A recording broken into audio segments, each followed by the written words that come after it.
आज हम बात करेंगे परमहंस योगानंद जी की बुक ऑटोबायोग्राफी ऑफ द योगी की, जिसका लिंक आपको डिस्क्रिप्शन में मिल जाएगा। वहां से आप बुक को खरीद सकते हैं। तो अपने मन को विचारों से खाली करो और ध्यान से सुनो। मनुष्य केवल एक शरीर होता तो निश्चित रूप से उनके शरीर के साथ उनका अस्तित्व समाप्त हो जाता। लेकिन युग युगांतर से सिद्ध योगी कहते आए हैं कि मनुष्य मूल रूप से निराकार और सर्वव्यापी आत्मा है। मनुष्य में अहम की भावना का लगातार बने रहना केवल एक अस्थायी बोध भाव है। मेरा जन्म 19वीं शताब्दी के अंतिम दशक में हुआ था और मैंने अपने जीवन के पहले 8 वर्ष गोरखपुर में व्यतीत किए। उत्तर पूर्वी भारत के संयुक्त प्रांत में मेरा जन्म हुआ था। हम 8 बच्चे थे, 4 बालक और 4 बालिकाएं। मैं मुकुंदलाल घोष परिवार का दूसरा बेटा और क्रमवार चौथा नंबर का बच्चा था। मेरे माता पिता क्षत्रिय जाति के बंगाली थे। दोनों साधु प्रकृति के थे। उनका दाम्पत्य जीवन प्रेम से परिपूर्ण, शांत और शालीन था और उन्होंने कभी भी छिछोरा अर्थात निरर्थक व्यवहार नहीं दिखाया। मेरे पिता भगवती चरण घोष एक दयालु, गंभीर और कभी कभी सख्त हो जाते थे। हम उन्हें अत्यधिक प्यार करते थे, लेकिन साथ ही एक सम्माननीय दूरी बनाए रखते थे। वह एक अद्वितीय गणितज्ञ और तर्कशास्त्री थे और अपनी बुद्धि के अनुसार चलते थे। लेकिन मेरी माँ का दिल सोने का था और उन्होंने हमें सब कुछ प्रेम के द्वारा सिखाया। उनकी मृत्यु के पश्चात पिता ने अंदर की उदारता दिखाई। मैंने देखा कि अक्सर उनकी नज़रें माँ की नज़रों में बदल जाती। उनमें मुझे माँ की झलक दिखाई देती। अपनी माँ की उपस्थिति में हमें अपने धर्म ग्रंथों के साथ मीठा कड़वा परिचय हुआ। महाभारत और रामायण की कहानियों के द्वारा हमें अनुशासन का पाठ पढ़ाया जाता। ऐसे अवसरों पर शिक्षा, निर्देश और डांट साथ साथ चलती थी। प्रत्येक दिन पिता के प्रति आदर व्यक्त करने के लिए माँ हम सबको दिन में सावधानी पूर्वक तैयार करती, जिससे हम पिता के ऑफिस से घर आने पर उनका स्वागत कर सकें। पिताजी बंगाल नागपुर रेलवे में उपाध्यक्ष के समकक्ष पद पर थे। यह भारत की उस समय की बड़ी कंपनियों में से एक थी। कार्य के सिलसिले में उन्हें बहुत सी यात्राएं करनी पड़ती थी। यह उनके कार्य का एक हिस्सा था। मेरे बचपन में हमारा परिवार अनेक शहरों में रहा। जरूरतमंदों के लिए माँ का हाथ हमेशा खुला रहता। पिता भी दयालु प्रकृति के थे, लेकिन वे अपनी आय के अनुरूप ही व्यय करने पर विश्वास करते थे। एक बार माँ ने पिता की मासिक आय से ज्यादा रकम 15 दिनों के अंदर ही गरीबों के पोषण में खर्च कर दी। पिता का यह कहना कि मैं चाहता हूँ कि आप अपना दान पुण्य एक निर्धारित सीमा तक रखें, यह बात बहुत कोमलता से कही गई थी, लेकिन माँ को यह बात कष्टकारक लगी। बच्चों को उन्होंने किसी भी प्रकार से अनबन का एहसास नहीं होने दिया और अपने लिए एक घोड़ा गाड़ी मंगवाई। अलविदा, मैं अपनी माँ के घर जा रही हूँ। एक प्राचीन चेतावनी। संयोगवश उसी समय हमारे मामा आ गए। उन्होंने पिताजी को कुछ परामर्श दिया। इसके बाद पिताजी ने संतोषजनक स्पष्टीकरण दिया। माँ ने खुशी खुशी घोड़ा गाड़ी को वापस भिजवा दिया। इस प्रकार इस अकेली विपत्ति का समाधान हो गया। अपनी शादी के शुरुआती वर्षों में ही मेरे माता पिता बनारस के महान गुरु लाहिड़ी महाशय के अनुयायी बन गए थे। इस संपर्क ने पिता की स्वाभाविक सात्विक प्रवृत्ति को मजबूती दी। मेरे पिता सबसे पहले लाहिड़ी महाशय से अविनाश बाबू द्वारा मिले थे, जो कि बंगाल नागपुर रेलवे के गोरखपुर में तैनात एक कर्मचारी थे। क्या तुमने कभी सुना है कि किन असाधारण परिस्थितियों में तुम्हारे पिताजी लाहिड़ी महाशय के अनुयायी बने थे? गर्मियों की अलसाई दोपहरी थी। मैं और अविनाश जब मेरे घर के आहते में बैठे हुए थे, तब उन्होंने मेरी उत्सुकता जागृत करने के लिए मुझसे ऐसा प्रश्न किया। मैंने उम्मीद भरी मुस्कुराहट के साथ नकारात्मक जवाब दिया। तुम्हारे जन्म से कई वर्ष पहले अपने वरिष्ठ अफसर यानी तुम्हारे पिताजी से अपनी गोरखपुर ड्यूटी से 1 हफ्ते का अवकाश बनारस में स्थित अपने गुरु से मिलने के लिए मांगा। तुम्हारे पिताजी ने मेरे प्लान का मजाक उड़ाया। क्या तुम कट्टर धार्मिक बनते जा रहे हो? उन्होंने पूछा। यदि तुम आगे उन्नति करना चाहते हो तो अपने ऑफिस के कार्य पर ध्यान दो। झाड़ियों से घिरे फुटपाथ पर दुखी होकर चलते हुए मैं पालकी में सवार तुम्हारे पिताजी से मिला। उन्होंने पालकी और अपने नौकरों को विदा कर दिया और मेरे कदमों से कदम मिलाकर चलने लगे। मुझे सांत्वना देते हुए वे सांसारिक सफलता के फायदे बताने लगे। मैं उनकी बातें बेमन से सुन रहा था। मेरा दिल अंदर ही अंदर दोहरा रहा था, लाहिड़ी महाशय, मैं आपको देखे बिना नहीं रह सकता। हमारा रास्ता हमें एक एकांत और शांत खेत के किनारे ले गया, जहां देर दोपहर सूरज की किरणें अभी तक झूमती जंगली घास पर चमक रही थी। हम उस मनोरम दृश्य को देखने के लिए रुक गए। खेत, जो कि हमसे केवल कुछ गज की दूरी पर था, अचानक वहां मेरे महान गुरु प्रकट हो गए। भगवती, आप अपने कर्मचारी के प्रति अत्यंत कठोर हो। उनकी आवाज हमारे चकित कानों में गूंज रही थी। इसके साथ ही जिस रहस्यमय ढंग से वह अवतरित हुए थे, उसी तरह वह अंतर्ध्यान हो गए। मैं घुटनों के बल बैठकर चिल्ला रहा था, लाहड़ी महाशय, लाहड़ी महाशय। तुम्हारे पिताजी अचंभित थे और कुछ क्षणों के लिए जड़वत हो गए थे। अविनाश, मैं न केवल तुम्हें बनारस जाने के लिए अवकाश देता हूँ, लेकिन मैं भी स्वयं अवकाश लेकर कर बनारस के लिए निकलूंगा। मुझे ऐसे महान लाहिड़ी महाशय को समझना है, जो अपनी इच्छा शक्ति से तुम्हारी रक्षा के लिए अपने को कहीं भी साकार रूप दे सकते हैं। मैं अपनी पत्नी को भी ले जाऊंगा और इस योगी से उनको आध्यात्मिक पथ में दीक्षा देने के लिए कहूंगा। क्या तुम उन तक जाने के लिए हमारा मार्गदर्शन करोगे? निश्चित ही। इतनी जल्दी घटनाओं को अपने पक्ष में होता देख और अपनी प्रार्थना को ऐसा चमत्कारिक जवाब देकर मेरा मन आनंदित हो उठा। अगले दिन संध्या में तुम्हारे माता पिता और मैं रेलगाड़ी से बनारस के लिए निकल पड़े। अगले दिन हमने घोड़ा गाड़ी ली, फिर सकरी गलियों में चलते हुए अपने गुरु के एकांत स्थल पर स्थित उनके घर पहुंचे। उनकी छोटी सी बैठक में प्रवेश किया, जहां वे चिर परिचित पद्मासन की मुद्रा में बैठे हुए थे। हमने उन्हें प्रणाम किया। अपनी तीखी पलकें झपकाते हुए वे तुम्हारे पिता को एक टक घूरते हुए बोले, भगवती, तुम अपने कर्मचारियों के लिए बहुत सख्त हो। उनके शब्द हूबहू वही थे जिन्हें उन्होंने गोरखपुर के खेतों पर कहा था। फिर उन्होंने कहना जारी रखा, मुझे खुशी है कि तुमने अविनाश को मेरे पास आने की आज्ञा दी और तुम अपनी पत्नी को भी साथ लाए हो। उनकी खुशी का परावार नहीं रहा जब उन्होंने तुम्हारे माता पिता को क्रिया योग पर आध्यात्मिक दीक्षा दी। उनके दर्शन के पश्चात तुम्हारे पिता और मैं एक गुरु भाई की तरह घनिष्ठ मित्र बन गए। तुम्हारे जन्म पर लाहड़ी महाशय ने विशेष रुचि दिखाई। निश्चय ही तुम्हारा जन्म उनके जीवन के साथ जुड़ा हुआ होगा। गुरु का आशीर्वाद कभी निष्फल नहीं होता। मेरे जन्म के कुछ समय बाद ही लाहड़ी महाशय ने इस संसार से विदा ली। उनकी फोटो अलंकृत फ्रेम में सजी हुई उस हर शहर के पूजा घर में टंगती जहां भी मेरे पिताजी का स्थानांतरण होता। उनके चित्र का मेरे जीवन पर अभूतपूर्व प्रभाव पड़ा। जैसे जैसे मैं बड़ा होता गया, गुरु पर मेरी श्रद्धा बढ़ती गई। ध्यानावस्था में होकर मैं अक्सर उस छोटे से फोटो फ्रेम में से उनकी तस्वीर को निकलते और उन्हें जीवित अवस्था में देखता। जब मैं उनके ज्योतिर्मय चरणों को स्पर्श करने का प्रयास करता तो वह पुनः चित्र में परिवर्तित हो जाते। जब मैं बाल्यावस्था से किशोरावस्था में प्रवेश किया, तब मैंने ध्यान में लाहड़ी महाशय की छोटे से फ्रेम में जकड़ी छोटी सी छवि को जीवित रूप में अपने सामने देखा। अपनी परीक्षा और उलझन के क्षणों में मैं अपने अंदर उनका सांत्वना भरा मार्गदर्शन पाता। 8 वर्ष की उम्र में मुझे लाहड़ी महाशय की फोटो के द्वारा चमत्कारिक स्वास्थ्य लाभ हुआ। उस अनुभव ने उनके प्रति मेरा प्रेम और सुदृढ़ कर दिया। जब मैं बंगाल के इच्छापुर में अपने पुश्तैनी घर पर रह रहा था तो मुझे हैजा हो गया था और मेरे बचने की कोई उम्मीद नहीं थी। डॉक्टर भी कुछ भी करने में असमर्थ थे। मेरी माँ मेरे सिरहाने पर बैठी हुई थी। उन्होंने मुझे ऊपर टंगी लाहड़ी महाशय की फोटो को देखने का इशारा किया। मन ही मन उन्हें प्रणाम करो। उन्हें पता था मेरे अंदर हाथ जोड़ने की ताकत भी नहीं रह गई थी। यदि तुम वाकई में अपनी शक्ति और उनके आगे नतमस्तक होगे तो तुम्हें जीवन दान मिलेगा। मैं उनके चित्र को एकटक देखने लगा। मैंने वहां चौंधियाने वाला प्रकाश अपने शरीर और कमरे को ढकते हुए देखा। मेरे अंदर की मिचलाहट और अनियंत्रित लक्षण गायब हो गए। मैं ठीक हो गया था। उसी क्षण मेरे अंदर शक्ति का संचालन हुआ और अपनी माँ की उनके गुरु पर अपार श्रद्धा का कायल हो गया था। मैंने उनकी कृतज्ञता के लिए अपनी माँ के चरण स्पर्श किए। माँ बार बार उस छोटी सी तस्वीर पर माथा टेक कर कृतज्ञता प्रकट कर रही थी। हे सर्वव्यापी गुरु, मैं आपकी और आपकी अलौकिक रोशनी की आभारी हूँ, जिसने मेरे पुत्र को जीवन दान दिया। लाहड़ी महाशय का वह चित्र मेरी अनमोल धरोहर है, जिसे स्वयं उन्होंने मेरे पिताजी को दिया था। उसके अंदर एक पवित्र स्पंदन है। इस चित्र के पीछे भी एक चमत्कारिक कहानी है। मैंने इस कहानी को अपने पिताजी के गुरु भाई काली कुमार राय से सुनी थी।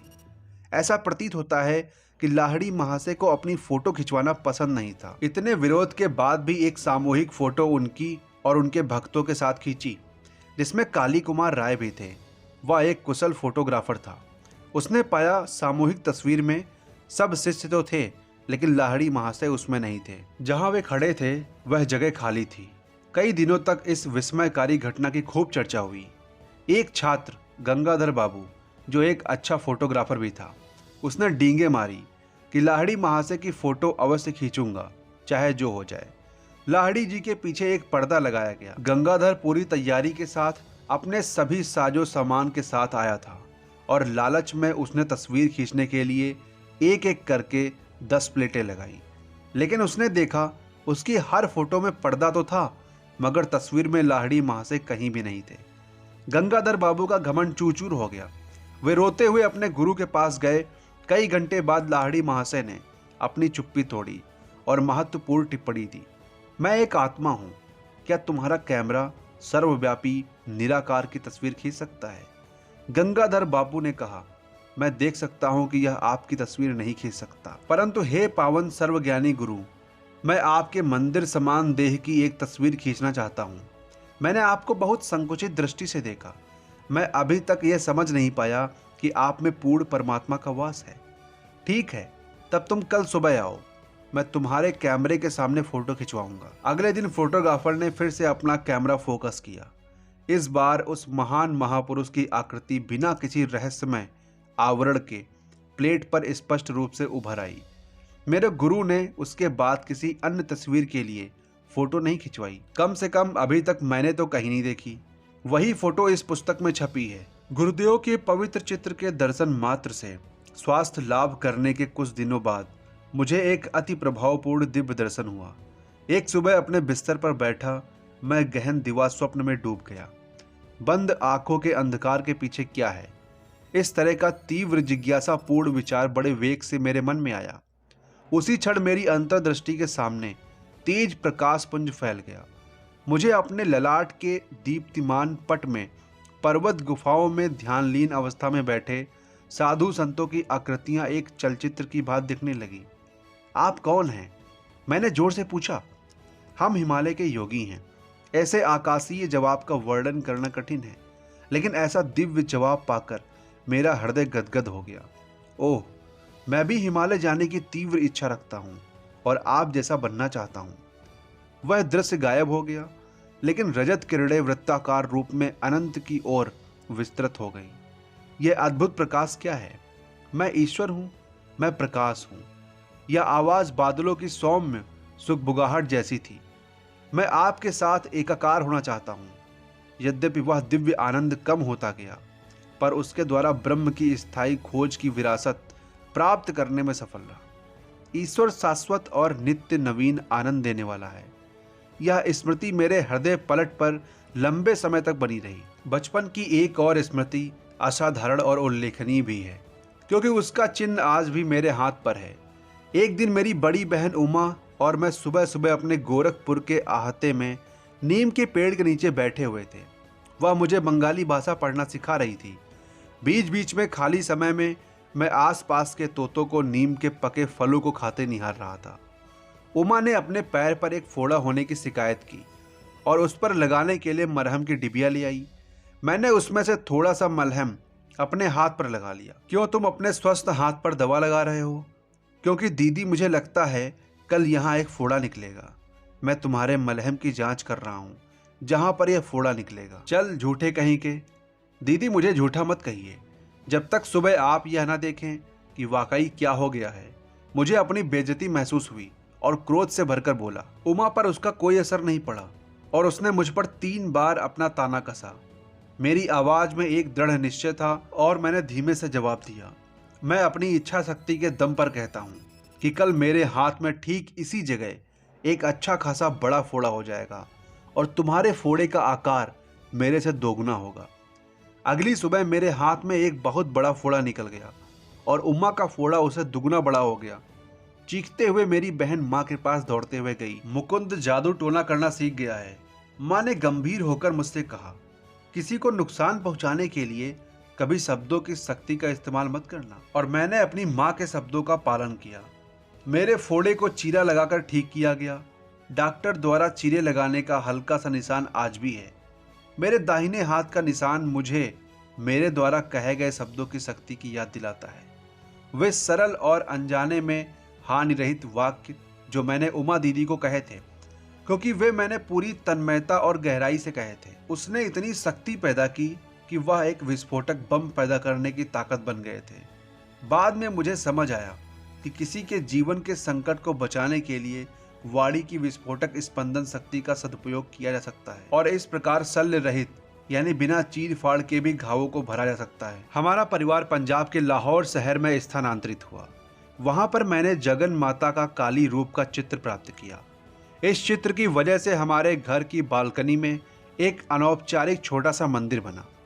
अनायास ही मेरे मन में विचार आया और यह विश्वास भी कि इस पवित्र स्थान में मेरे द्वारा हर संकल्पित प्रार्थना यहाँ पर करने से पूर्णता को प्राप्त होगी।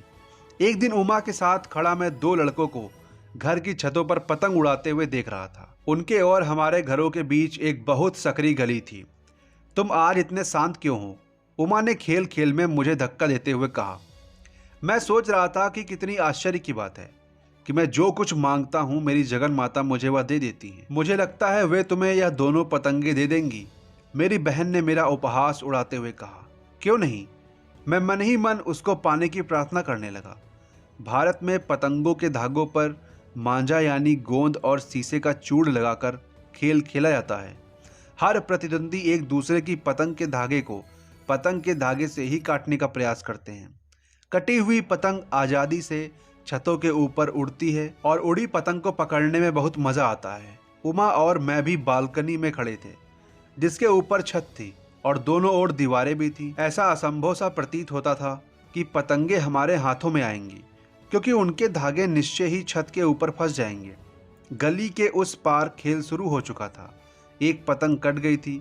तुरंत पतंग मेरी ओर उड़ने लगी। एक क्षण के लिए वह रुकी और फिर हवा के झोंके के साथ उसका धागा सामने वाले घर की छत पर उगे नागफनी के पौधे पर फंस गया। मेरे पकड़ने के लिए अब पूरा फंदा बन गया था। मैंने अपना पुरस्कार उमा को सौंप दिया। ओह, यह तो केवल एक संयोग मात्र था, न कि तुम्हारी प्रार्थना का उत्तर। यदि दूसरी पतंग भी तुम्हारे पास आ जाए तो मैं मानूंगी। मेरी बहन की काली आंखों में शब्दों से कहीं अधिक आश्चर्य का भाव था। मैंने अपनी प्रार्थना जारी रखी। अब मैं हृदय की गहराइयों से जोर लगा रहा था। दूसरे खिलाड़ी द्वारा पतंग को जोर से झटका मारने से उसका धागा भी टूट गया। हवा में नाचती हुई वह पतंग मेरी तरफ आने लगी। मेरा सहायक नागफनी का पौधा उसने फिर पतंग के धागे को अपने में फंसाकर जरूरी फंदा बनाया जिससे मैं उसे पकड़ सकूं। मैंने अपनी दूसरी ट्रॉफी भी उमा को दी। निश्चय ही जगन माता तुम्हारी सुनती हैं। मेरे लिए यह सब अजीबो गरीब जैसा है। मेरी बहन एक डरी हुई हिरनी की तरह वहां से भाग गई। 2 शरीरों वाले संत। मैं 12 वर्ष की आयु में उत्साह के साथ निकल पड़ा। बनारस पहुंचते ही मैं तुरंत स्वामी जी के निवास स्थान की ओर चल पड़ा। सामने का द्वार खुला हुआ था। मैं दूसरी मंजिल के लंबे हालनुमा कमरे में दाखिल हुआ। एक थोड़े से उठे हुए प्लेटफॉर्म के ऊपर एक स्थूल शरीर का व्यक्ति जिन्होंने एक लंगोट बांधी हुई थी उस पर पद्मासन की मुद्रा में बैठे हुए थे। उनका मुड़ा हुआ सर और चेहरा चमकता, चिकना और दाढ़ी रहित था। उनके होठों पर शांत सुंदर मुस्कान थी। मेरे मन में उठते विभिन्न विचारों को एक तरफ करते हुए उन्होंने मेरा स्वागत एक चिर परिचित मित्र की तरह किया। बाबा आनंद, मेरे प्रिय को आशीर्वाद। उन्होंने बाल सुलभ आवाज में इन शब्दों के साथ मेरा स्वागत किया। मैंने घुटने टेक कर उनका चरण स्पर्श किया। क्या आप स्वामी प्रणवानंद जी हैं? हामी भरते हुए उन्होंने अपना सर हिलाया। क्या तुम भगवती के पुत्र हो? इससे पहले कि मैं पिताजी द्वारा दिया गया पत्र अपने जेब से निकालकर उन्हें सौंपता, उन्होंने तुरंत छूटते ही पूछा। आश्चर्यचकित होते हुए मैंने उन्हें अपना परिचय वाला पत्र सौंपा जिसका अब कोई औचित्य नहीं रह गया था। अचानक ही उन्होंने मौन धारण कर लिया और स्वामी जी एकदम स्थिर अवस्था में आ गए। एक रहस्यमय भाव भरी हवा ने उन्हें घेर लिया। पहले उनकी आंखें चमकी जैसे उनकी रुचि की वस्तु उन्हें दिखी, फिर आंखों की आभा खत्म हो गई। उनके इस मौन से मैं उद्वेलित हो गया। उन्होंने अभी तक मुझे यह नहीं बताया था कि मैं पिताजी के मित्र से कैसे मिल सकूंगा। बेचैन होकर मैं अपनी आंखें इधर से उधर दौड़ाने लगा। छोटे महाशय, चिंता मत करो। जिस व्यक्ति को तुम देखना चाहते हो वह आधे घंटे में तुम्हारे पास होगा। योगी जी मेरे मन को पढ़ रहे थे। मुझे यह कोई अद्भुत बात नहीं लगी। उन्होंने पुनः मौन धारण कर लिया। जब मेरी घड़ी के अनुसार आधा घंटा बीता तो स्वामी जी स्वयं ही उठ गए। मुझे लगता है केदारनाथ बाबू द्वार के पास पहुंच गए हैं। मैंने सीढ़ियों से किसी के ऊपर आने की आहट सुनी। आश्चर्यचकित होकर मैं अजीब सी उलझन में पड़ गया। ऐसा कैसे संभव है कि पिताजी के दोस्त को बिना किसी संदेश वाहक के यहाँ बुला लिया? स्वामी जी ने मेरे आने के बाद किसी अन्य से बात तक नहीं की। मैं चुपचाप कमरे से बाहर निकल आया और सीढ़ियाँ उतरने लगा। आधे रास्ते में एक दुबले पतले गोरे रंग और मध्यम कद के व्यक्ति से मेरी मुलाकात हुई। वे जल्दी में लग रहे थे। क्या आप केदारनाथ बाबू हैं? मेरी आवाज़ की उत्तेजना स्पष्ट दिख रही थी। हाँ, आप भगवती के पुत्र तो नहीं हैं जो मुझसे मिलने के लिए मेरा इंतजार कर रहे हैं? वे मित्रतापूर्ण ढंग से मुस्कुराए। सर, आप यहाँ कैसे आए? उनकी उपस्थिति मुझे अचरज भरी लग रही थी। आज सब कुछ बहुत रहस्य भरा है। आधे घंटे पहले मैंने गंगा जी में अपना स्नान समाप्त किया ही था, तब स्वामी प्रणवानंद जी मेरे पास आए। मुझे नहीं पता कि उन्हें कैसे पता चला कि मैं उस समय कहाँ था। भगवती का पुत्र मेरे निवास स्थान पर आपका इंतजार कर रहा है। उन्होंने कहा, क्या आप मेरे साथ चलोगे? मैं सहज तैयार हो गया। हमने साथ साथ चलना शुरू किया।